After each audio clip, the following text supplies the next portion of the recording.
नमस्कार, जय श्री कृष्णा दोस्तों। इस वीडियो में मैं आपके लिए दुर्गा सप्तशती का पाठ कैसे करें, पाठ की संपूर्ण विधि लेकर के आई हूँ और प्रत्येक पाठ को करने के बाद में क्या फल प्राप्त होता है ये भी मैं आपको बताऊंगी। यदि नवरात्र में दुर्गा सप्तशती का पाठ नियमित विधि विधान से किया जाए तो माता भगवती बहुत प्रसन्न होती है। दुर्गा सप्तशती तांत्रिक साधना, गुप्त साधना, मंत्र साधना और अन्य सभी प्रकार की आराधना का माध्यम है। इस काव्य का पाठ विशेष रूप से नवरात्रों में किया जाता है। यह अचूक फल देने वाला होता है। दुर्गा सप्तशती पाठ में 13 अध्याय हैं। दुर्गा सप्तशती का पाठ करने वाले और पाठ सुनने वाले सभी देवी की कृपा का पात्र बनते हैं। नवरात्रि में नव दुर्गा की पूजा के लिए यह सर्वोपरि किताब है। इसमें माँ दुर्गा के द्वारा लिए गए अवतारों की जानकारी प्राप्त होती है। नवरात्र के दौरान माता को प्रसन्न करने के लिए साधक विभिन्न प्रकार के पूजन करते हैं, जिनसे माता प्रसन्न होकर उन्हें अद्भुत शक्तियाँ प्रदान करती है। दुर्गा सप्तशती में 700 प्रयोग हैं जो इस प्रकार है। मारण के 90, मोहन के 90, उच्चाटन के 200, स्तंभन के 200, विद्वेषण के 60 और वशीकरण के 60। इसी कारण इसे सप्तशती कहा जाता है। सप्तशती का पाठ करते समय किन बातों का ध्यान रखें? श्री दुर्गा सप्तशती के पाठ करने का अलग विधान है। कुछ अध्यायों में उच्च स्वर में पाठ करना चाहिए, कुछ में मंद स्वर में और कुछ में शांत मुद्रा में बैठकर पाठ करना श्रेष्ठ माना गया है। जैसे कीलक मंत्र को शांत मुद्रा में बैठकर मानसिक पाठ करना श्रेष्ठ बताया गया है। इसी तरह से देवी कवच उच्च स्वर में और श्री अर्गला स्तोत्र का प्रारंभ उच्च स्वर में और समापन जो है शांत मुद्रा में करना चाहिए। देवी भगवती के कुछ मंत्र, यंत्र, तंत्र क्रिया के हैं।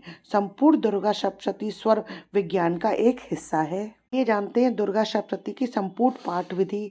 किसी विशेष प्रयोजन हेतु विशेष मंत्र से एक बार ऊपर तथा एक बार नीचे बांधना। उदाहरण हेतु संपुट मंत्र, मूल मंत्र, पुट मंत्र, फिर मूल मंत्र, अंत में पुनः संपुट मंत्र आदि। इस विधि में समय अधिक लगता है, लेकिन यह अति फलदायी मानी गई है।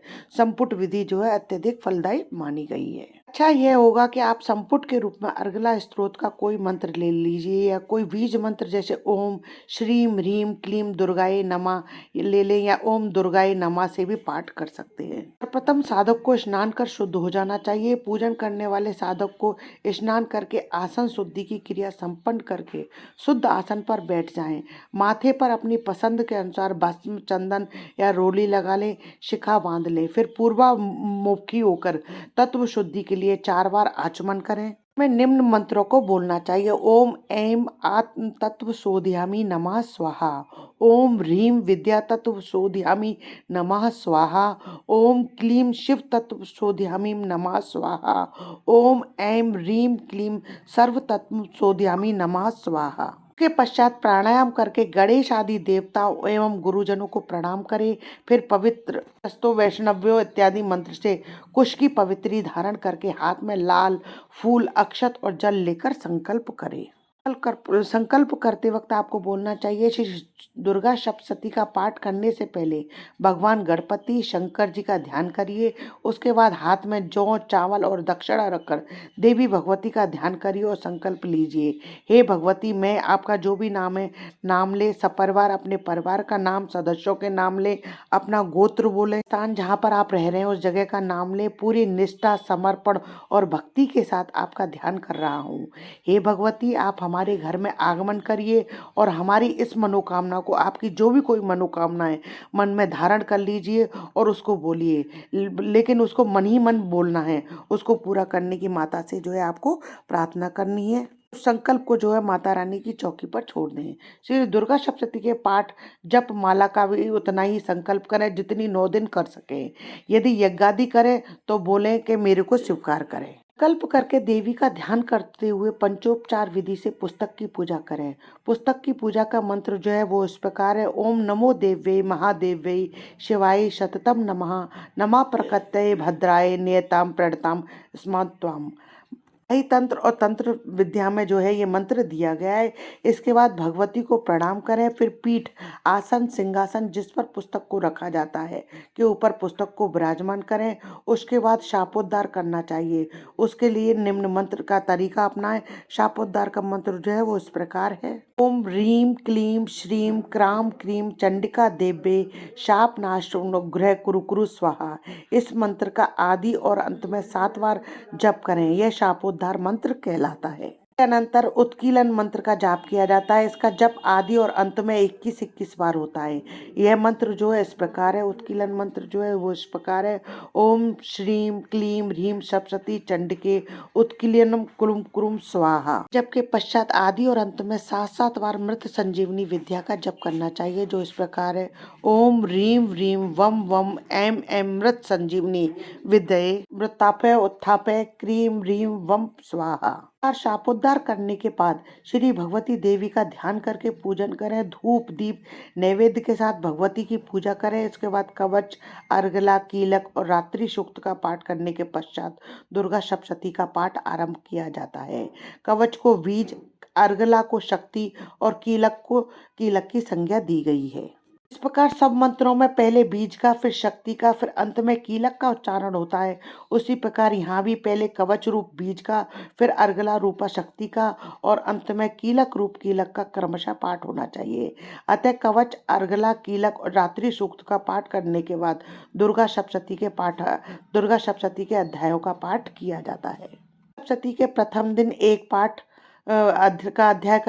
अध्याय का पाठ करना चाहिए। दूसरे दिन 2 पाठ, द्वितीय तृतीय अध्याय, तीसरे दिन 1 पाठ, चतुर्थ अध्याय का पाठ करना चाहिए। चौथे दिन जो है 4 पाठ, 5वां, 6ठा, 7वां और 8वां अध्याय का पाठ करना चाहिए। 5वें दिन 2 अध्यायों का पाठ करना चाहिए। 9वां और 10वां उनके अध्यायों का पाठ करना चाहिए। 6ठे दिन 11वें अध्याय का पाठ करना चाहिए। 7वें दिन 2 पाठ, 12वां और 13 अध्याय के पाठ करके एक आवृत्ति जो है दुर्गा सप्तशती की पूरी होती है। पूरे ध्यान के साथ माता दुर्गा का स्मरण करते हुए दुर्गा सप्तशती पाठ करने से सभी प्रकार की मनोकामनाएं पूरी हो जाती हैं। दुर्ग शब्द से दुर्गा बना है। दुर्ग किला और सप्तशती अर्थात 700। जिस ग्रंथ को 700 श्लोकों में समाहित किया गया हो उसका नाम सप्तशती है। जो कोई भी इस ग्रंथ का अवलोकन एवं पाठ करेगा, माँ जगदम्बा उसके ऊपर असीम कृपा करेंगी। अब हम जानते हैं कि दुर्गा सप्तशती के किस अध्याय का क्या नाम है, क्या शीर्षक है। दुर्गा सप्तशती अध्याय 1 मधुकैटभ वध। दुर्गा सप्तशती अध्याय 2 का देवताओं के तेज से माँ दुर्गा का अवतरण और महिषासुर सेना का वध। सप्तशती अध्याय 3 सेनापतियों सहित महिषासुर का वध। दुर्गा सप्तशती अध्याय 4 इंद्रादि देवताओं के द्वारा देवी माँ की स्तुति। दुर्गा सप्तशती के 5वें अध्याय में देवताओं के द्वारा देवी माँ की स्तुति, चंडमुंड द्वारा शुंभ के सामने देवी की सुंदरता के वर्णन का वृत्तांत है। सप्तशती के अध्याय 6 में धूम्रलोचन वध का वृत्तांत है। दुर्गा सप्तशती के अध्याय 7 में चंडमुंड वध का वृत्तांत है। दुर्गा सप्तशती अध्याय 8 में रक्तबीज वध का वृत्तांत है। दुर्गा सप्तशती अध्याय 9 में निशुंभ वध का वृत्तांत है। दुर्गा सप्तशती अध्याय 10 में शुंभ वध का वृत्तांत बताया गया है। दुर्गा सप्तशती अध्याय 11 देवताओं के द्वारा देवी की स्तुति और देवी के द्वारा देवताओं को वरदान देने के वृत्तांत के बारे में बताया गया है। दुर्गा सप्तशती अध्याय 12 में देवी के चरित्र और पाठ की महिमा और उसके फल की जानकारी दी गई है। दुर्गा सप्तशती अध्याय 13 में सुरत और वैश्य को देवी के वरदान का वृत्तांत बताया गया है। दुर्गा सप्तशती के अलग अलग अध्यायों का अपना अपना महत्व है, जिनका यदि भक्ति भाव से पाठ किया जाए तो फल बड़ी जल्दी मिलता है, लेकिन लालच से किया गया पाठ फल नहीं देता है। यदि किसी भी जातक को राहु, शनि, मंगल से बुरे फल मिल रहे हों तो ये अध्याय पूरी क्षमता रखते हैं उसके बुरे दोषों को दूर करने में। हर अध्याय का अपना एक अलग महत्व है। प्रथम अध्याय हर प्रकार की चिंता मिटाने के लिए, मानसिक विकारों की वजह से आ रही अड़चनों को दूर करता है, मन को सही दिशा की ओर ले जाता है तथा जो चेतना खो गई है उसको एकत्रित करता है। इस अध्याय में मुकदमे, झगड़े आदि में विजय पाने के लिए यह पाठ काम करता है, लेकिन झूठा और आपने गलत किसी पर मुकदमा किया है तो यह फल नहीं मिलता, बल्कि आपको खुद को बुरा परिणाम भोगना पड़ता है। दुर्गा सप्तशती अध्याय 3 में शत्रु से छुटकारा पाने के लिए किया जाता है। शत्रु यदि बिना कारण बन रहे हैं और नुकसान का पता न चल रहा हो कि कौन नुकसान कर रहा है तो यह पाठ करना जो है आपके लिए अति उत्तम रहता है। इसका फल आपको अवश्य मिलता है। दुर्गा सप्तशती के चतुर्थ अध्याय भक्ति, शक्ति और दर्शन के लिए जो साधना से जुड़े होते हैं वह समाज हित में साधना को चेतना देना चाहते हैं तो यह पाठ फल उनके लिए अवश्य फल देता है। पंचम अध्याय के द्वारा भक्ति, शक्ति तथा दर्शन के लिए हर तरह से परेशान हो चुके लोग जो यह सोचते हैं कि हर मंदिर दरगाह जाकर भी कुछ भी नहीं मिला है, वो हर जगह से निराश हो रहे हैं, तो वे अब दुर्गा सप्तशती के 5वें अध्याय का पाठ जो है नियमित करें तो उनकी परेशानी जो है अवश्य ही दूर होती है। दुर्गा सप्तशती का छठा अध्याय डर, शक, बाधा हटाने के लिए राहु का अधिक खराब होना, केतु का पीड़ित होना, तंत्र, जादू, भूत इस तरह के डर पैदा करता है, तो आप इस अध्याय का पाठ करें, आपको अवश्य ही सफलता मिलेगी। अध्याय में हम हर कामना पूर्ण करने के लिए सच्चे दिल से जो कामना आप करते हैं जिसमें किसी का अहित ना हो, तो वह अध्याय आपके लिए अवश्य ही कारगर होता है। दुर्गा सप्तशती का 8वां अध्याय मिलाप व वशीकरण के लिए। वशीकरण गलत तरीके से नहीं अपितु भलाई के लिए हो, और कोई बिछड़ गया है तो यह असरकारी होता है। 9वें अध्याय में हम गुमशुदा की तलाश, हर प्रकार की कामना, पुत्र आदि के लिए बहुत से लोग जो घर छोड़ जाते हैं या खो जाते हैं, यह पाठ उनके लौटाने के लिए एक बहुत बढ़िया साधन बनता है। दुर्गा सप्तशती का 10वां अध्याय गुमशुदा की तलाश, हर प्रकार की कामना एवं पुत्र आदि के लिए।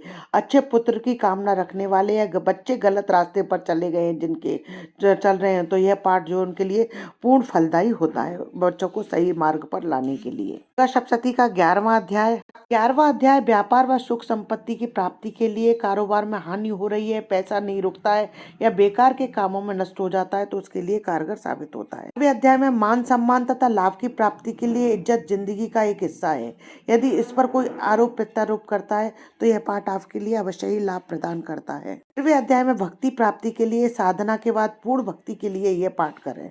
यदि आपको मेरा ये वीडियो अच्छा लगा हो तो प्लीज़ इसे लाइक और शेयर कीजिए। यदि आपने अभी तक मेरे चैनल को सब्सक्राइब नहीं किया है तो इसे सब्सक्राइब करना ना भूलें।